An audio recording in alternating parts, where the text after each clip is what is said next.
இன்றைக்கு உங்களோடு பகிர்ந்து கொள்ளும் இந்த செய்தியினுடைய தேவ செய்தியினுடைய தலைப்பு ஜீசஸ் மேக்ஸ் த டிஃபரன்ஸ். இயேசு வாழ்க்கையில் வித்தியாசத்தை உருவாக்குவார். இயேசு நம்முடைய வாழ்க்கையில வித்தியாசத்தை உருவாக்குவார். நம்ம வாசிக்கலாம். யோவான் 1வது அதிகாரம் 43 இருந்து 51 வரை. யோவான் 1வது அதிகாரம் 43 இருந்து 51 வரை.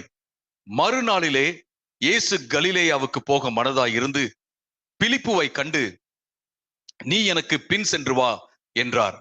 பிலிப் என்பவன் அந்திரேயா பேதுரு என்பவர்களுடைய ஊராகிய பெத்சைதா பட்டணத்தான். சோ பிலிப்பு, அந்திரேயா, பேதுரு இவங்க எல்லோருமே ஒரே பட்டணத்திலிருந்து வராங்க. இயேசு பிலிப்பை பார்த்து சொல்றாரு, என்னை பின்பற்றி வா அப்படின்னு சொல்றாரு. பிலிப்பு நாத்தான் வேலை கண்டு, நியாய பிரமாணத்திலே மோசேயும் தீர்க்கதரிசிகளும் எழுதியிருக்கிறவரை கண்டோம். அதாவது பிரமாணத்துல, பழைய ஏற்பாட்டுல தீர்க்கதரிசிகள், மோசே இவங்க எல்லாம் சொல்லியிருக்காங்க ஒருத்தரை பத்தி, அவரை நாங்க பார்த்திருக்கிறோம் அப்படின்னு சொல்லிட்டு பிலிப்பு நாத்தான் வேலை பார்த்து சொல்றதை நம்ம பார்க்கிறோம். அவர் யோசேப்பின் குமாரனும் நாசரேத் ஊரானுமாகிய இயேசுவே என்று அவர் சொல்றதை நம்ம பார்க்கிறோம். சொன்ன உடனே அதற்கு நாத்தான் வேலை என்ன சொல்றாரு அப்படின்னா, நாசரேத்திலிருந்து யாதொரு நன்மை உண்டாக கூடுமா என்றான். நாசரேத்திலிருந்து ஏதாவது நல்ல காரியம் நடக்குமா? அதெல்லாம் நடக்காது அப்படின்னு அவர் சொல்றதை பார்க்கிறோம். அவருடைய கருத்தை சொல்றதை பார்க்கிறோம். அதற்கு பிலிப்பு, வந்து பார் என்றான். இயேசு நாத்தான் வேலை தமிழத்தில் வர கண்டு அவனை குறித்து, இதோ கபடற்ற உத்தம இஸ்ரவேலன் என்றார். நாத்தான் வேலை பார்த்து இயேசு சொல்றாரு, இவன் ஒரு நல்ல இஸ்ரவேலன் அப்படின்னு சொல்றதை நம்ம பார்க்கிறோம். ஆனா நாத்தான் வேலை என்ன சொல்றாரு அப்படின்னா, நாசரேத்திலிருந்து எந்த நல்ல காரியமும் வர்றதுக்கு வாய்ப்பு இல்லை, எதுவும் வருமா அப்படின்னு சொல்லிட்டு அவர் சொல்றாரு. ஆனா இயேசு கிறிஸ்து நாத்தான் வேலை பார்த்து ஒரு நல்ல உத்தம இஸ்ரவேலன் அப்படின்னு சொல்றதை நம்ம பார்க்கிறோம். அதற்கு நாத்தான் வேல், நீர் என்னை எப்படி அறிவீர் என்றார். இயேசு அவனை நோக்கி, பிலிப்பு உன்னை அழைக்கிறதுக்கு முன்னே நீ அத்தி மரத்தின் கீழ் இருக்கும் போது உன்னை கண்டேன் என்றார். நீ இங்க வரும்போதே உன்னுடைய ஒப்பீனியன் உருவாகிறதுக்கு முன்னாடி என்ன செஞ்ச, நான் உன்னை பார்த்துட்டேன் அப்படின்னு சொல்லிட்டு இயேசு சொல்றதை பார்க்கிறோம். நாத்தான் வேல், ரபி அப்படின்னா போதகரே, நீர் தேவனுடைய குமாரன், நீர் இஸ்ரவேலின் ராஜா என்றான். இயேசு அவனுக்கு பிரதியுத்தரமாக, அத்திமரத்தின் கீழே உன்னை கண்டேன் என்று நான் உனக்கு சொன்னதினாலேயா விசுவாசிக்கிறாய்? இதிலும் பெரிதானவைகளை காண்பாய். நான் உன்னை பத்தி நான் சொல்லியிருக்கிறேன்ல, இதை காட்டிலும் பெரிய காரியத்தை நீ பாப்பாய் அப்படின்னு சொல்லிட்டு ஆண்டவர் சொல்றார். பின்னும் அவர் அவனை நோக்கி, வானம் திறக்கிறதையும் தேவதூதர்கள் மனுஷகுமாரனிடத்திலிருந்து ஏறுகிறதையும் இறங்குகிறதையும் நீங்கள் இது முதல் காண்பீர்கள் என்று மெய்யாகவே உங்களுக்கு சொல்கிறேன் என்றார். இன்னும் பெரிய காரியத்தை பார்ப்பீங்க. என்ன அப்படின்னு கேட்டீங்கன்னா, நான் தான் வானத்துக்கும் பூமிக்கும் ஒரு ஏனி போல ஆக போறேன், ரெண்டுக்கும் கனெக்ஷனாக நான் தான் ஆக போறேன் அப்படிங்கிறது நீ பார்ப்பாய் என்று சொல்லி இந்த இடத்துல இயேசு சொல்றதை பார்க்கிறோம். நாசரேத் அப்படிங்கிறது ஒரு சின்ன ஊர் தான், ரொம்ப முக்கியமான ஊர்லாம் கிடையாது. அங்க ரொம்ப ரொம்ப பெரிய இந்த இலீட்னு சொல்றாங்கல்ல, அதாவது சொசைட்டிலேயே ரொம்ப படிச்சவங்க, நாகரிகம் பெற்றவர்கள் அப்படின்ற ஆட்கள்லாம் அங்க இல்ல. ஒரு சாதாரணமான ஊரு, நல்ல பேர் இல்லாத ஊரு. அந்த ஊர்ல இருந்து இயேசு கிறிஸ்து வந்திருக்கிறாரு. அந்த ஊர் தான் இயேசு கிறிஸ்துவுக்கு சொந்த ஊராக மாறி இருக்கிறது. இயேசு கிறிஸ்து பெத்லகேம்ல பிறந்திருந்தாலும் அப்படிங்கிறத நம்ம பார்க்கிறோம்.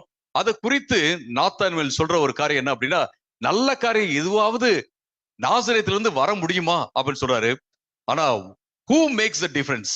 Who makes Nazareth a significant place is Jesus Christ. இயேசு கிறிஸ்து தான் அங்க நாசரேத் ஊரை ஒரு இம்பார்ட்டன்டான ஒரு முக்கியமான ஒரு அதாவது மேப்லயே போடுறாரு. பழைய ஏற்பாடு கூட நாசரேத் கிடையாது, புதிய ஏற்பாடுல தான் நாசரேத் வருது அப்படிங்கிறத நம்ம பார்க்கிறோம். இயேசு கிறிஸ்து நம்முடைய வாழ்க்கையில ஒரு வித்தியாசத்தை உருவாக்குகிறார்னு சொல்லி நான் பார்க்கிறோம். நான் ஒரு சில காரியங்கள் அன்னைக்கு காலை வேளையில உங்களோட நான் பகிர்ந்து கொள்ள போறேன். நாசரேத் அப்படிங்கிற ஊரை நீங்க பாத்தீங்க அப்படின்னா, ஒரு சின்ன இடம், ஒரு ஹிஸ்டாரிக்கல் வரலாற்று முக்கியத்துவம் வாய்ந்த இடம்லாம் கிடையாது. எருசலேம் அப்படின்னா எருசலேம் தெரியும் அப்படின்னு நம்ம சொல்லலாம். பெத்லகேம் அப்படின்னா நமக்கு தெரியும் அப்படின்னு சொல்லலாம். அல்லது வேற இடம் சொன்னோம் அப்படின்னம்னா, பைபிள்ல பெத்சைதா அப்படி இப்படின்னு சொன்னோம்னா நமக்கு எல்லாம் தெரியும்.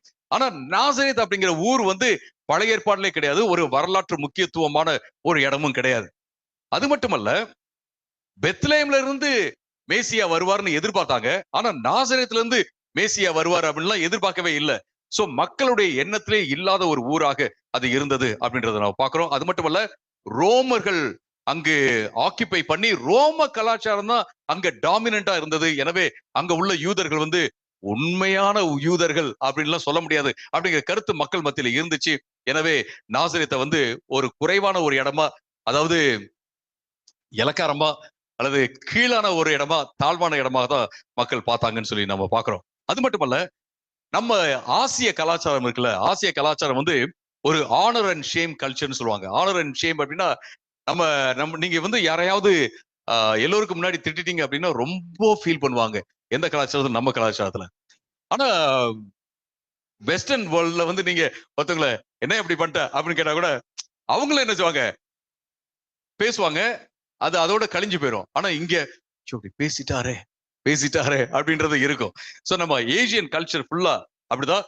இயேசு கிறிஸ்து வந்து மேற்கத்திய கடவுள்லாம் கிடையாது, மேற்கத்திய தேசத்துல பிறந்தவரும் கிடையாது. அவர் வந்து நம்ம ஆசியாவிலதான் பிறந்தவர், ஆசியாவிலதான் அவர் வளர்ந்தாரு. எனவே ஆசியாவுடைய கலாச்சாரத்துல ஒருத்தவங்களை பார்த்து நீங்க ஒரு இடத்துக்கு போறீங்கன்னு வச்சுங்களேன், சேலத்துல இருந்து வரீங்கன்னு சொல்லும்போது, சேலத்துல எல்லாம் சேலமா அப்படின்னு யாராவது பேசினா உங்களுக்கு எவ்வளவு மனசு கஷ்டமா இருக்கும். நீங்க யோசிச்சு பாருங்க. எனக்கு இப்பெல்லாம் கஷ்டம்லாம் அப்படி இல்ல. ஆனா நான் திருச்சியில இருந்தபோது, திருச்சி தான் எஜுகேஷனல் சென்டர் ஆக்கும், என்ன திருச்சி அப்படின்னு சொல்லிட்டு நான் பேசின காலம் உண்டு. ஆனா இப்ப I have fallen in love with Salem. யாராவது சேலத்தை பத்தி தப்பா பேசினா, சேலத்துல மாதிரி சாப்பாடு எங்கேயுமே இல்ல, சேலத்துல மாதிரி ஒரு இடம் இல்ல அப்படின்னு நானு பேச ஆரம்பிச்சிட்டேன். எப்பயோ நான் பேச ஆரம்பிச்சிட்டேன். ரைட். ஆனா இயேசுவை பார்த்து, இயேசுவை பார்த்து அவருடைய இடத்தை பார்த்து இலக்காரமா தாழ்வாக ஒருத்தங்க பேசுறாங்க அப்படின்னா அவருக்கு எவ்வளவு மனசு கஷ்டமா இருந்திருக்குன்னு சொல்லி பாருங்க.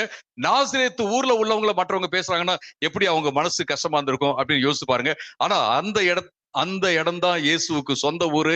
அந்த இடத்துலதான் இயேசு கிறிஸ்து வளர்ந்தார் அப்படின்றத பாக்குறோம். அந்த இடத்தை வந்து ஒரு வித்தியாசமான ஒரு முக்கியமான இடமா மாத்தினதே யார் அப்படின்னா இயேசு கிறிஸ்து தான். இங்க பிலிப்பு சொல்றாரு, நாசரேத்துல இருந்து ஒரு நல்ல காரியம் வருமா அப்படின்னு சொன்னோன்னு, நத்தான்வேல் சொன்னோன்னு அவர் சொல்றாரு, நீ வந்து பாருன்னு சொல்றாரு. எனக்குமே யூதர்களுடைய பழக்கம் என்னன்னா, நீ வந்து பாரு அப்படின்னு சொல்லிட்டு, நீங்க தான் மேசியாவா யோவான் ஸ்நானகன் கேட்கிறாரு அப்படின்னோட இயேசு என்ன சொன்னா, வந்து பாருங்க அப்படின்னு சொல்றாரு. இயேசு கிறிஸ்துவ வந்து உண்மையிலே ருசிக்காதவங்க என்ன செய்றாங்கன்னா, இயேசு கிறிஸ்துவ குறித்து பல்வேறு விதங்கள்ல பேசுறாங்க. இன்னைக்கு பாத்தீங்கன்னா நிறைய தியரிஸ் இருக்கு. இயேசு கிறிஸ்து வந்து இந்தியாவுக்கு வந்தாருன்னு சொல்லிட்டு, இயேசு கிறிஸ்து வந்து திபெத் பக்கத்துல எங்கேயோ ஒரு புத்த மானஸ்ட்ரிக்கு போனாரு, மடத்துக்கு போனாரு, அங்க அவர் வந்து புத்த மதத்தை கத்துக்கிட்டாரு. அதுக்கப்புறம் தான் போயிட்டு இப்பெல்லாம் நிறைய இருக்கு. நான் அதுக்குள்ள போல, நான் ஆனா அதை பத்தி பேச முடியும். ஈவன் நம்ம அதாவது ஆதாரத்தோட நான் பேச முடியும். அதெல்லாம் பொய்ன்னு சொல்லிட்டு நான் அதுக்குள்ள போகல. ஏதாவது ஒரு கதையை கட்டி இயேசு கிறிஸ்துவ வந்து மட்டுப்படுத்தி இந்த உலகத்துல வைக்கணும் அப்படின்னு சொல்லிட்டு யோசிக்கிறாங்க. ஆனா இயேசு கிறிஸ்துவ நீங்க சொன்னது போலதான், அதாவது எந்த அளவுக்கு வந்து சத்தியத்தை, பைபிள் சத்தியத்தை வந்து முடக்குகிறார்களோ, அடக்குகிறார்களோ, ஒண்ணும் இல்லாம பண்றாங்களோ, அந்த அளவுக்கு அது மேல ஏறிதான் வரும் அப்படிங்கிறதுல எந்த சந்தேகமும் இல்ல. அந்த அளவுக்கு தான் இயேசுடைய வார்த்தையை, நான் கிறிஸ்தவம் அப்படின்ற வார்த்தை யூஸ் பண்ணல, மதங்கிற வார்த்தை யூஸ் பண்ணல, ஆனா இயேசுடைய சத்தியம் பரவி கொண்டே இருக்கிறது என்று நம்ம சொல்ல முடியும். எனவே வந்து பாருங்க, நாசரேத்துல என்ன நல்ல காரியம் வந்திருக்கு அப்படின்னு சொல்லிட்டு இந்த இடத்துல சொல்றதை பாக்குறோம். அது மட்டுமல்ல, இங்க இந்த முழு சாப்டர் நீங்க பாத்தீங்கன்னா கடவுள் எப்படி மனுஷனானார் அப்படிங்கறத இந்த முழு சாப்டர்லயும் நம்ம பாக்குறோம். ஆரம்பமே எப்படின்னா, ஆதியிலே வார்த்தை இருந்தது அப்படிங்கிற வார்த்தையோட அது ஆரம்பிக்கிறது. அந்த வார்த்தை தேவனோடு இருந்தது, அந்த வார்த்தை தேவனாக இருந்தது, அந்த வார்த்தை தான் மனுஷனாக மாறி நம்முடைய மத்தியில வாசம் செய்தது அப்படின்னு சொல்றதை பாக்குறோம். அந்த மனுஷனாக வந்த தேவன் எந்த இடத்துல வளர்வதற்கு தேர்ந்தெடுத்தார் அப்படின்னா நாசரேத். ஏன் டெல்லியா இருந்திருக்கலாம், அல்லது கொல்கத்தாவா இருந்திருக்கலாம், அல்லது ஒரு பெரிய அன்னைக்கே ஒரு பெரிய நகரம் எருசலேமா கூட இருந்திருக்கலாம். ஆஹா, அதெல்லாம் இல்ல. ஒரு சாதாரண யாருமே மதிக்காத தாழ்வா நினைச்ச அந்த இடத்துலதான் இயேசு கிறிஸ்து வளர்ந்தார் அப்படின்னு சொல்லிட்டு நம்ம பாக்குறோம். இது ரொம்ப முக்கியமான ஒரு காரியம். இயேசு கிறிஸ்து தான் நாசரேத்துல ஒரு பெரிய வித்தியாசத்தை உருவாக்கினார் அப்படிங்கிறத நம்ம பாக்குறோம். நாத்தான்வேலுடைய அந்த தனிப்பட்ட அல்லது பொது புத்தி, அதாவது கருத்து இருக்கு இல்லைங்களா, அதையே இயேசு கிறிஸ்து உடைச்சிட்டான்னு பார்க்கிறோம். அதை இயேசு கிறிஸ்து உடைச்சிட்டார். ஆனா இயேசு கிறிஸ்து வித்தியாசத்தை உருவாக்க முடியும் அப்படிங்கறத இன்னைக்கு காலையில நான் வைக்கும் கருத்து. அருமையானவர்களே, நாசரேத்தை நீங்க பாத்தீங்கன்னா இயேசு கிறிஸ்துவுக்கும் அதான் ஒரு, மரியாளுக்கும் அதான் ஒரு, யோசேப்புக்கும் அதான் ஒரு, அங்கதான் இயேசு கிறிஸ்துவ குறித்த அந்த இயேசு கிறிஸ்துடைய பிறப்பை குறித்த ஒரு மெசேஜும் வரதை நம்ம பாக்குறோம். சாதாரண ஊர்லாம் கிடையாது. ஆண்டவர் ஒரு சாதாரண இடத்தை ஆண்டவர் வந்து ஒரு வித்தியாசமான இடமாக மாற்றி விட்டாருன்னு சொல்லி பாக்குறோம். இயேசு கிறிஸ்து நாசரேத்துல கிமு 5 இருந்து கிபி 27 அல்லது 28 வரைக்கும் அவர் அங்கு வாழ்ந்தார் அப்படின்னு சொல்லி நம்ம பாக்குறோம். அது மட்டுமல்ல, பைபிள்ல உள்ள அந்த தீர்க்க தரிசனத்தின்படி இயேசு கிறிஸ்து நாசரேத்துல வளர்ந்தார். ஒரு 5 முக்கியமான காரியத்தை உங்களோட நான் பகிர்ந்து கொள்ள போறேன். மொதல் என்ன அப்படின்னா, Jesus calls the ordinary to to the extraordinary. ஆண்டவர் சாதாரண மக்களை அசாதாரணமான காரியத்தை செய்ய அழைக்கிறார் அப்படிங்கிறத நம்ம பார்க்கிறோம்.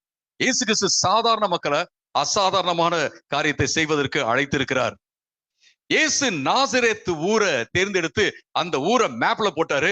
இன்னைக்கு பாத்தீங்க அப்படின்னா சேலம் அப்படிங்கிற இடத்துல, சேலம்ன்றதெல்லாம் அன்னைக்கு உள்ளவங்களுக்கு எல்லாம் தெரிஞ்சே இருக்காது. ஆனா இந்த இடத்துல இருந்து நான் என்ன செய்றேன், அந்த நாசரேத்து ஊரை குறித்து நான் பேசுறேன். அது மட்டுமல்ல, அது இயேசுவுடைய சொந்த ஊராக மாறினது அப்படிங்கிறத பாக்குறோம். நீங்க உங்களுடைய வாழ்க்கையில, நான் ஒரு சாதாரண ஒரு ஆளு, என்கிட்ட எந்த விதமான நன்மையும் கிடையாது அப்படின்னா, ஆண்டவர் உங்ககிட்ட இருந்து ஒரு நன்மையான காரியத்தை கொண்டு வர முடியும். நீங்க சாதாரணமான ஆளு அப்படின்னு நீங்க சொன்னீங்க அப்படின்னா, உங்களை வைத்து ஆண்டவர் அசாதாரணமான காரியத்தை செய்ய முடியும். உங்களை நீங்க எப்படி இருக்கீங்களோ அப்படி பார்த்து ஒரு நாளும் குறைவாக மதிப்பீடு செய்யவே தேவையில்லை அப்படிங்கிறத நான் சொல்றேன். அங்க பச்சைமலைன்னு ஒரு ஊர்ல இருந்த ஒரு ட்ரைபல் ஏரியா. அப்பெல்லாம் பாத்தீங்கன்னா இந்த பாம்பு, உடும்பு எல்லாம் பயமே கிடையாது. உடும்பெல்லாம் அப்படியே அங்க இருக்கும். அங்க போயிட்டு அந்த ஆத்தங்கரையில பாத்தீங்கன்னா ஒரு ஓடும். அங்க களிமண் இருக்கும். அங்க களிமண் எல்லாம் எடுத்து அங்க வண்டி செய்யறது, பொம்மை செய்யறது, இப்பெல்லாம் செஞ்சு விளையாண்டதெல்லாம் எனக்கு ஞாபகம் இருக்கு. ஒரு ஒரு ஒரு பஞ்ச் ஆஃப் கிளே தான், அதாவது ஒரு சின்ன களிமண்ணை எடுத்து, அது வந்து சாதாரணமா இருக்கு. அங்க மக்களே களிமண் போட்டுதான் குளிப்பாங்க. அப்படி ஏதாவது கேள்விப்பட்டிருக்கீங்களா? பட்டத்துல களிமண் போட்டுதான் குளிப்பாங்க. களிமண்ல வந்து அவ்வளவு பவர் இருக்குன்னு நான் நினைக்கிறேன். சோ களிமண், அந்த அந்த களிமண்ணை எடுத்து ஒரு பொம்மையாக உருவாக்குறோம். ஆனா அதே ஒரு நல்ல ஒரு சிற்ப வேலை செய்யக்கூடிய ஒரு கலைஞனுடைய கையில அந்த களிமண் இருந்துச்சு அப்படின்னா, குயவனுடைய கையில அந்த களிமண் இருந்துச்சு அப்படின்னா, அவர் அழகான பாத்திரமாக அதை வடிவமைச்சிருவார். நம்ம என்ன சொல்றோம், களிமண் தான் பாக்குறோம். நீங்க யாரையும் பார்த்து களிமண் சொல்லவே சொல்லாதீங்க. ஆண்டவர் வந்து அவங்களை வந்து வணைய முடியும், அழகான பாத்திரமாக வணைய முடியும். சாதாரணமான ஒரு பொருளை வைத்து ஆண்டவர் அசாதாரணமான காரியத்தை வணைய முடியும் அப்படிங்கிறத பாக்குறோம். வாழ்க்கை அப்படிங்கிறது பாத்தீங்கன்னா இட்ஸ் ஃபுல் ஆஃப் ஐரனிஸ். இன்னைக்கு ஆளா இருக்கிறவங்க நாளைக்கு கடைசி ஆளா மாறிடுவாங்க. இன்னைக்கு கடைசி ஆளா இருக்கவங்க நாளைக்கு ஆளா ஆயிடுவாங்க. நம்ம யாரையும் பார்த்து இவங்க வந்து சாதாரண ஆட்கள், தாழ்வான ஆட்கள் நம்ம சொல்லவே கூடாது. வெள்ளம் வரும்போது, மழை வரும்போது பாத்தீங்க அப்படின்னா, மீன் வந்து எறும்பு சாப்பிடும். ஆனா வெள்ளம்லாம் வத்தி எல்லாம் வறண்டு போயிடுச்சு அப்படின்னா, எறும்பு வந்து மீனை சாப்பிடும். இதுதான் வாழ்க்கையிலுடைய ஐரணி. அது மட்டுமல்ல, நீங்க நாடகம் பார்க்க போனீங்க அப்படின்னா, நீங்க முன்னாடி உட்காரணும் அப்படின்னு நீங்க யோசிப்பீங்க. ஆனா நீங்க தியேட்டருக்கு போன, நீங்க தியேட்டருக்கு போங்கன்னு சொல்ல நானு.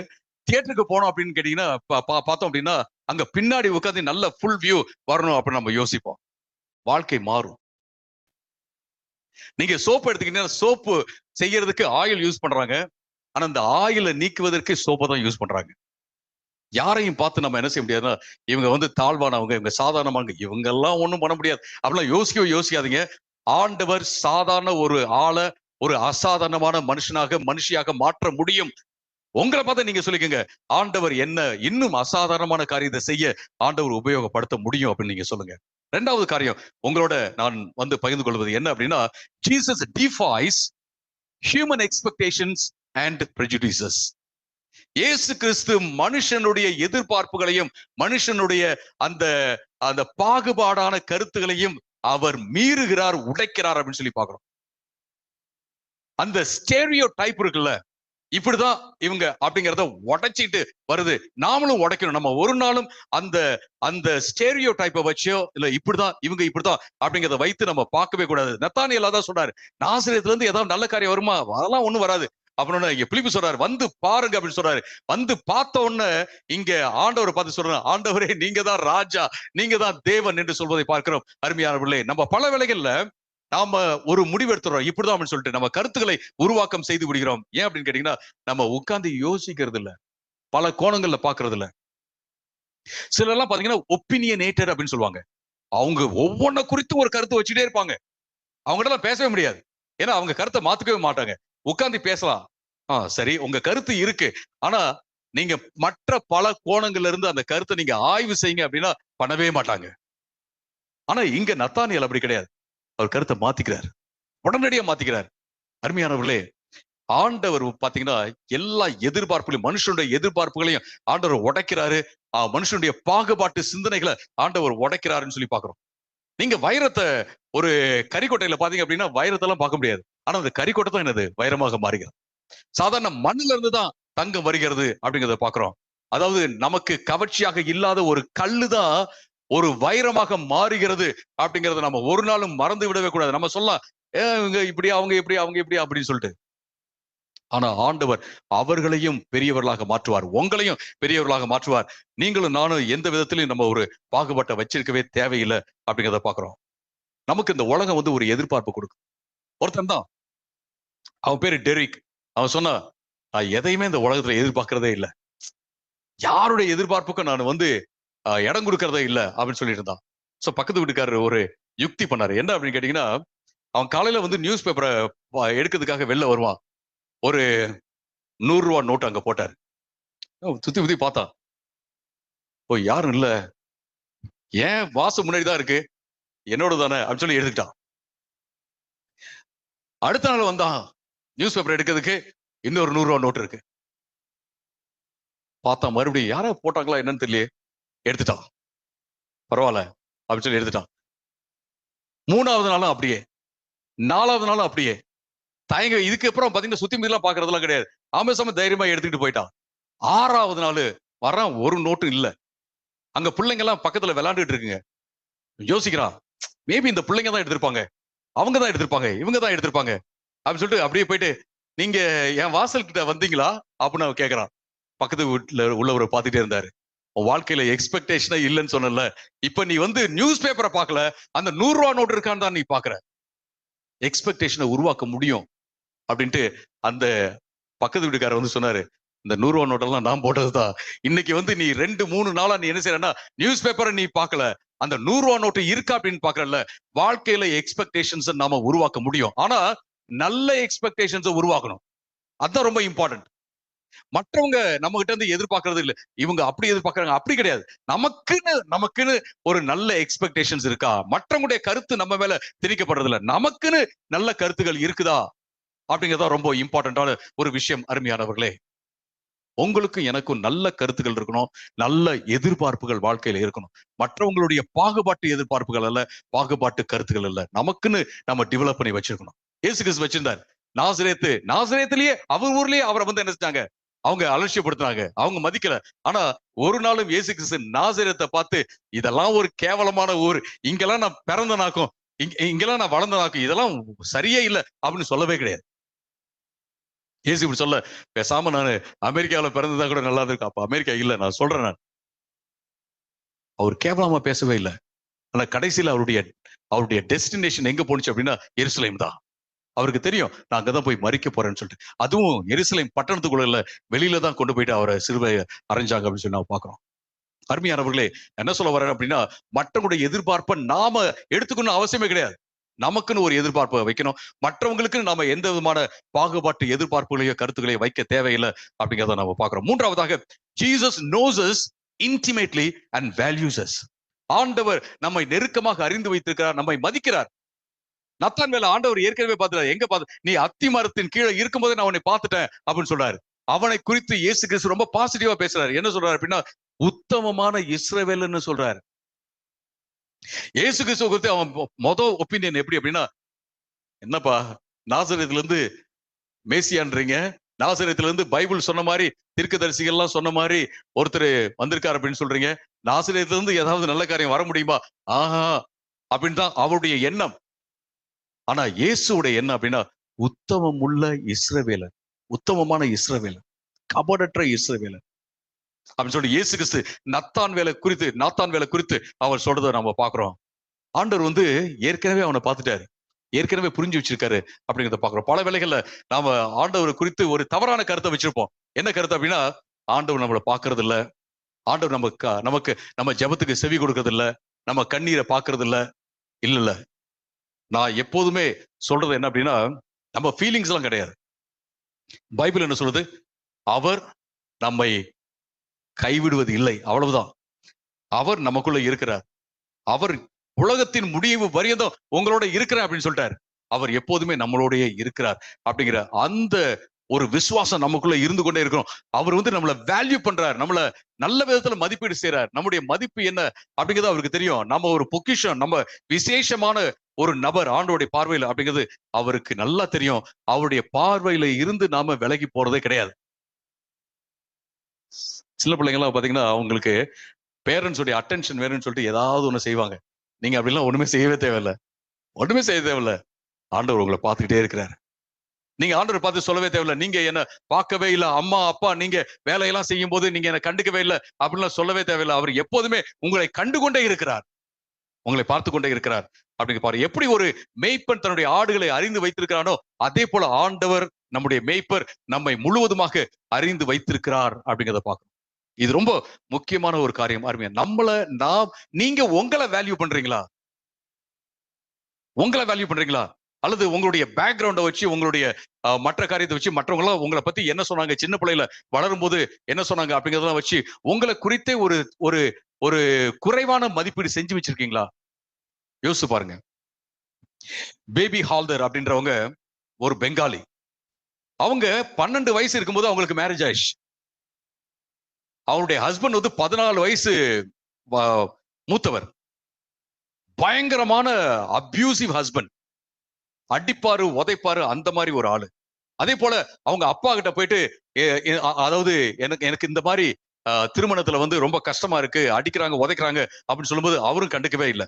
அவங்க என்ன செஞ்சாங்க, தன்னுடைய 3 குழந்தைகளை கூட்டிட்டு 1999ல அவங்க டெல்லிக்கு ஓடி வந்துட்டாங்க. ஆக்சுவலா ஓடி வந்துட்டு என்ன செய்றாங்க, ஒருத்தருடைய வீட்டுல வேலை செய்றாங்க. அவர் வந்து ஒரு ப்ரொஃபசர்.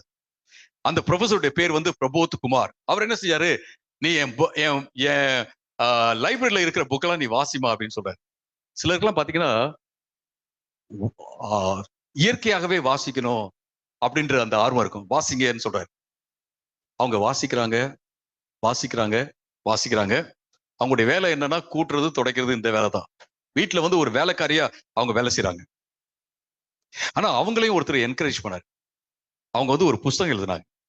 சாதாரண வேலைக்காரி, படிச்சாங்க படிச்சாங்க யோசித்தாங்க, நம்மளாலையும் ஒரு புஸ்தகம் எழுத முடியும் அப்படின்னு அவங்க யோசித்தாங்க.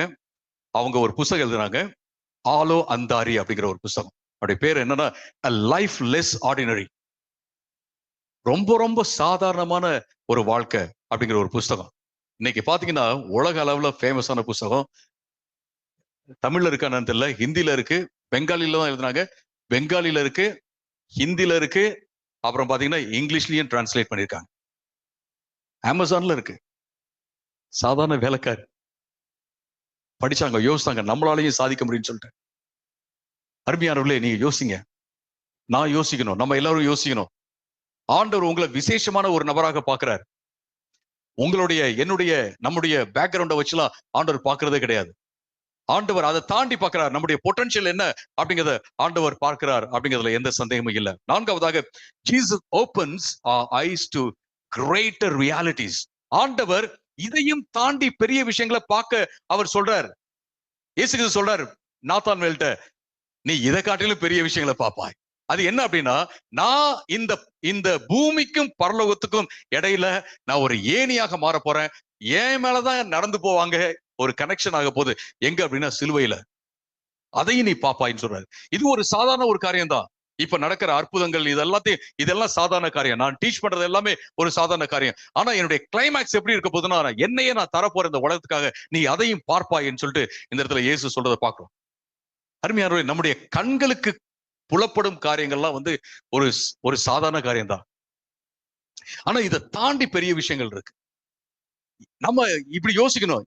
நம்ம பார்க்கிற வாழ்க்கையை தாண்டி ஒரு ரியாலிட்டி இருக்கு, ஒரு நிஜம் இருக்கு அப்படிங்கிறத பாக்குறது ரொம்ப ரொம்ப முக்கியமான ஒரு காரியம். நம்ம வாழ்க்கையில் நம்ம ஒவ்வொரு காரியத்தையும் பார்க்கும்போது நீங்க பாருங்க, இதை தாண்டி ஒரு காரியம் இருக்கு, இது உடஞ்சு போயிருக்கு, இப்படி இருக்கு, குப்பை இருக்கு, இப்படின்னு பார்க்காம இதை தாண்டி ஒரு ரியாலிட்டி இருக்கு. அதுக்கு நான் என்ன செய்யட்டும்?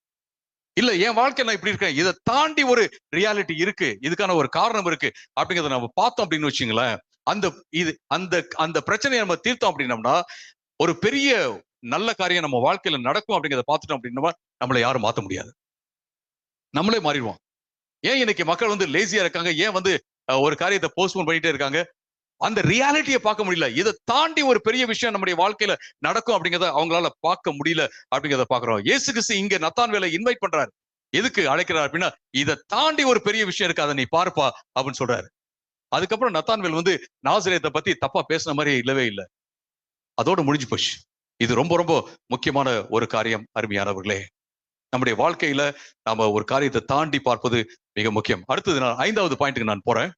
Jesus transforms doubt into faith. இயேசு கிட்ட நம்முடைய டவுட்டோட, நத்தான்வேல் வந்து ஒரு டவுட்டோட தான் வந்தாரு. அவருடைய ப்ரெஜுடிஸ், அவருடைய ப்ரீகன்சீவ்டு ஐடியாஸ், அவருக்கு முன்பாகவே ஏற்கனவே இருந்த அந்த கருத்தோட தான் வராரு. ஆனா சேஞ்ச் ஆயிடுச்சு. அதுதான் இயேசு கிறிஸ்துடைய பியூட்டி.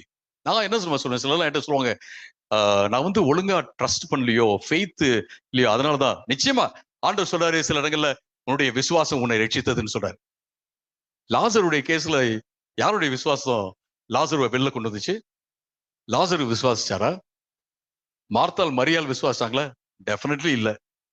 இயேசு மட்டும்தான் விசுவாசிச்சார், வேற யாருமே விசுவாசிக்கல. சில வேளைகள்ல பாத்தீங்க அப்படின்னா, நாம ஐயோ விசுவாசிக்க முடியலையேன்னு சொல்லிட்டு அப்படியே முடங்கி போயிடுறோம். விசுவாசிக்க முடியலன்னா என்ன பண்ணணும்? இயேசு கிட்ட போகணும். பயம் இருக்கா? நம்ம இயேசு கிட்ட போகணும், அவ்வளவுதான், வேற ஒண்ணும் இல்ல. எதோட போகணும்? நம்முடைய சந்தேகங்களோட, நம்முடைய பயத்தோட நம்ம இயேசு கிட்ட போறது ரொம்ப ரொம்ப முக்கியமான ஒரு காரியம் அருமையானவர்களே. அப்ப இயேசு என்ன செய்யறாருன்னா, நம்ம சந்தேகத்தை மாத்துவார், நம்முடைய பயத்தை மாத்துவார். தோமா சந்தேகப்பட்டு தான் இருந்தார். நம்ம எப்பவுமே சொல்றோம் சந்தேக தோமா, டவுட்டிங் தாமஸ். இவர் வந்து ஒரு டவுட்டிங் தாமஸ்ங்க அப்படின்னு சொல்லுவாங்க. பாருங்க அவருடைய பேர் எப்படி மாறிடுச்சு பாருங்க. ஒரு பெரிய அப்போஸ்தலர், ஆனா யாராவது இவர் டவுட்டிங் தாமஸ் அப்படின்னு சொல்ற மாதிரி ஆயிடுச்சு.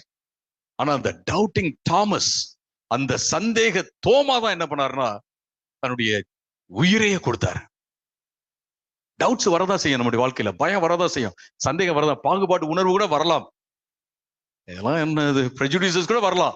ஆனா அந்த ப்ரெஜுடிசஸ் எல்லாத்தையும் எடுத்துக்கிட்டு நம்ம எங்க போறோம் அப்படிங்கிறத ரொம்ப இம்பார்ட்டன்ட். ஆண்டவர்கிட்ட போகும்போது ஆண்டவர் நம்மை மாற்றுகிறார். ஒரு வண்ணத்து பூச்சி உருவாகுவதற்கு முன்பாக இருக்கிற அந்த கேட்டபில்லர் இருக்கு இல்லைங்களா, இந்த புழுமா இருக்குல்ல, அதை நீங்க பார்த்து இதெல்லாம் இவ்வளவு அசிங்கமா இருக்கு, தொடவே முடியாது அப்ப நீங்க சொல்லலாம். ஆனா அது ஒரு ஸ்டேஜுக்குள்ள போகும், ரொம்ப கடினமான ஒரு ஸ்டேஜ் தான். அதுக்குள்ள போயிட்டு வெளியில வரும்போது பாத்தீங்கன்னா அழகான வண்ணத்து பூச்சி. எத்தனை பேர் வண்ணத்து பூச்சியை பிடிச்சி விளாண்டுருக்கீங்கன்னு தெரியல. வண்ணத்து பூச்சி, அப்புறம் இன்னொன்னு இருக்கு டிராகன் ஃபிளைன்னு, அதுக்கு என்ன பேரு சொல்லுவாங்க, தட்டாம் பூச்சி, அதெல்லாம் பிடிச்சி எல்லாம் விளாண்டு இருக்கிறோம். ஆனா புழுவை போய் தொடரணும் அப்படின்னா ஐயோ வேண்டாம் அப்படின்னு சொல்லிடுவோம். ஈவன் இந்த பொன்வண்டுன்னு ஒண்ணு இருக்கும், அது தூக்கி தீப்பெட்டியில வச்சுக்கிட்டு தான் ஸ்கூலுக்கே வருவாங்க அந்த காலத்துல, எல்லாம் பெட்டு மாதிரி வச்சுக்கிறது. அதெல்லாம் ரொம்ப அழகா இருக்கும். ஆனா அதுக்கு முன்னாடி ஸ்டேஜ்ல பாத்தீங்கன்னா அசிங்கமா இருந்திருக்கும். அருமையானவர்களே, ஆண்டவர் நம்மளை எப்படி உருவாக்குவார் அப்படின்னு நம்ம சொல்லவே முடியாது. அந்த ப்ராசஸ் வந்து சம்டைம்ஸ் கடினமா தான் இருக்கும், ஆனா ஆண்டவர் உருவாக்க முடியும். இயேசுடைய பிறப்பை பத்தி நம்ம தியானித்துக் கொண்டிருக்கிறோம். இந்த நாள்ல நம்ம யோசித்து பார்ப்போம். நாசரேத் ஊர்ல இயேசு கிறிஸ்து வளர்ந்தார். அந்த நாசரத்தையே ஒரு ஃபென்டாஸ்டிக்கான ஒரு மேப்ல போட்டதே யார் அப்படின்னா இயேசு கிறிஸ்து தான். இயேசு கிறிஸ்து வித்தியாசத்தை உருவாக்குனாருன்னு சொல்லி பார்க்கிறோம். உங்க வாழ்க்கையில, என் வாழ்க்கையில நம்ம இதை நம்ம மனசுல வச்சு அவரோட பயணப்பட்டு கொண்டே இருக்கும்போது, ஒரு தீவிர சீடனாக இருந்து நம்ம பயணப்பட்டு போகும்போது நிச்சயமாக நம்முடைய வாழ்க்கை மாறிக்கொண்டே இருக்கும் என்பதுல எந்த சந்தேகம் இல்லை. நீங்க இப்ப யோசிக்கலாம், மாறவே இல்லையே, 24ல இருந்த மாதிரி தான் இருக்கு, என்ன பண்றது? இது வந்து நீங்க இப்ப பாத்துங்க, ஒரு கேட்டபிள் ஸ்டேஜ்னு வச்சுக்கோங்க. இது மாறும், எல்லாமே மாறும், எல்லாமே மாறும். அப்படிதான் என் வாழ்க்கையில பார்த்திருக்கேன் நான். எல்லாம் ஓகே மாறுமா, 1 year 2 years 3 years, ஆனா மாறிடுது. ஆண்டவர் மாற்றுவார்.